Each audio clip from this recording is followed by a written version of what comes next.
Alright, so welcome to the build guide for Ranger Smith.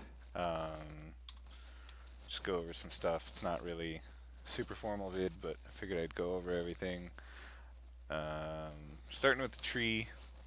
So we're going Ranger, going Deadeye, because we want the juicy, where is that 100% increased blink arrow and mirror arrow. Cooldown recovery speed.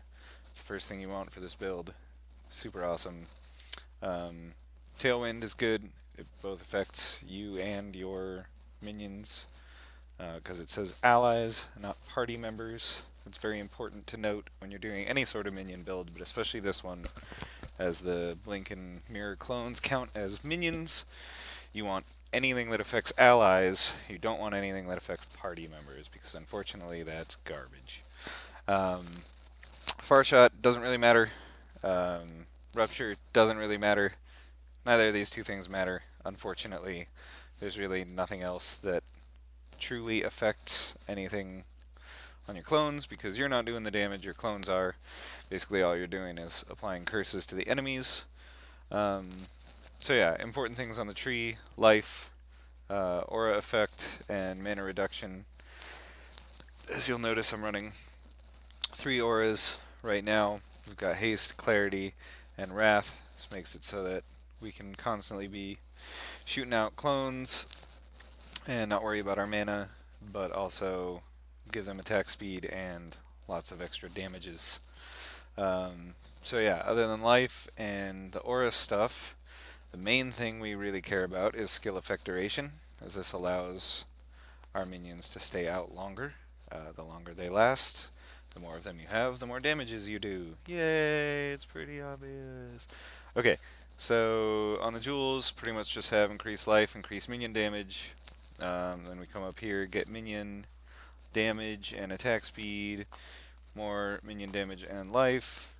All the other stuff doesn't really matter. We'll come over here and get minion damages and then we'll get the minion damage here, and we may as well make minion damage affect us as well, because why not? More aura stuffs, and then we'll have more life. I also have a few flat damage to minion nodes, or to minion jewels with the abyssal stuff. But again, they have life. My cat is rustling through stuff. Cameras, get down, you little butt. And then dual curse. So yeah, that's basically the tree. It's pretty simple and straightforward. Link will be in the forum guide, obviously, and you can get the path of building, which I'll have linked below as well. So that is that. Let's go over some items. Okay, so you don't have to go quite as crazy with some of these items as I have gone. Cab, I will end you. I won't end him. I love him. Anyway, so Hope Shredder, best bow in the game for this build. Period. Nothing's better. Don't mirror tier Ellie bow, mirror tier Fizz bow. Nothing's better than this. I've tested it in Path of Building. This is the best one.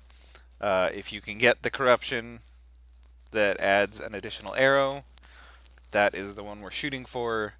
Any flat elemental damage added as a corruption is also a huge boost to DPS.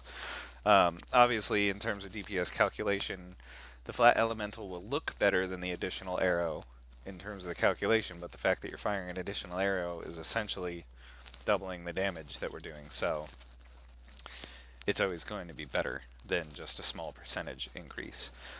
So that's bow. As far as helmet, Alpha's Howl is really, really good. Gives our aura gems more oomph. It also means we can't be frozen, and we can avoid being chilled, which is great. I currently have mine enchanted with reduced clarity mana reservation. Now, that makes it so that I can comfortably pump out my clones and not really have to worry about how quickly they pop, because you can get about 8 out when you're in the middle of a map doing all the stuff, firing this, because this also, I've got a little bit of mana gained on hit and life gained on hit, so when I'm doing this, I'll regen mana a lot quicker. Anyway, so another option besides that is, where are we? So you can get cooldown recovery speed.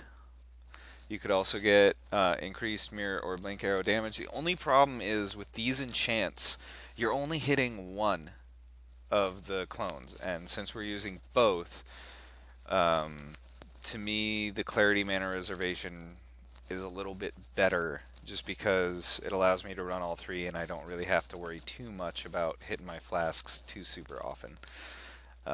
Anyway, it just makes it feel a little more smoother.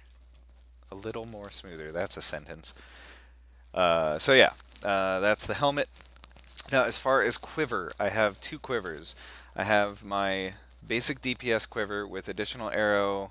It's got this quiver is ridiculous. I self-crafted this one. You don't necessarily need a quiver this good to make this build work, but this is the quiver I had. My old quiver, I think, is here. This was the quiver I was using. Ignore that price. I'm not sure about that, but anyway. Um, so this is my quiver that I'm using mainly. So we've got elemental damage with attack skills, huge, increased crit strike chance, not the super hugest thing in the world, but always nice. Bow attacks fire an additional arrow. We want that. We need that. And then attack speed as well as the flat fire. So the reason I crafted on this quiver instead of a spike point quiver, which 90% of builds would rather use, is because any flat elemental damage we can add to our clone's attack is good. We want that because that's what we're scaling up. Now the problem is the clones will only use our quiver and our bow. They get none of the other benefits from any of this other gear directly. So the only place we can pour more damage on for the clones, aside from the tree and abyssal jewels and regular jewels, is the quiver and the bow, which is part of why Hope Shredder is the best one in the game. Anyway, so that's my main quiver. Now, for bosses, you can get one of these quivers, which is the Shuddering Fossil craft, that gives you a chance to gain a frenzy charge when you hit a rare unique enemy. Now, this I would like to have an additional arrow on this bow. Unfortunately, I don't right now, so I need to do some more crafting to make that happen. But that's insanely time consuming and currency consuming, so I haven't been super focused on that because I've been doing other builds and stuff. But this will make bossing better because of the way frenzy charges interact with minions, and I'll go over that in a minute when I go over the path of building stuffs. Anyway, so main bow and then have a switch out, or main quiver and then have a switch out quiver for bossing where you get the frenzy charge generation. Because normally while we're going around clearing, you have a ring with curse enemies level 12 poacher's mark on hit, and then we have our Mirage Archer set up with rain of arrows and curse on hit with projectile weakness. Now you can do just a curse on hit setup with projectile weakness and poacher's mark instead of using the Mirage Archer, but then you gotta constantly be sure that you're pumping it out. Not that that's super hard, but it just makes it nice for me to be able to go like this, fire and forget, and then be doing my clones. You'll see, I'll run a map in a second. I'm gonna run this Hydra map to show you. So we got rings. Mana regeneration rate is nice, life is nice, resists are nice. We need to fill out all our resists and stuff. Same basic principle for amulets, so it's really easy to like complete the gear for the rest of this. High life chest, good to have. If you can get +1 to support gems, that's really nice as well. And then gloves, we want high life, high resists, minion damage. Now boots and belt, this is where it gets important.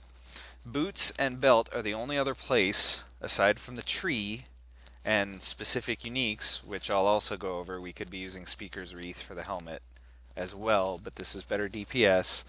But Speaker's Wreath does give increased duration. I know I'm kind of jumping all over the place, but bear with me. I didn't really plan this out. I'm just sort of throwing this up so people have something to go off of.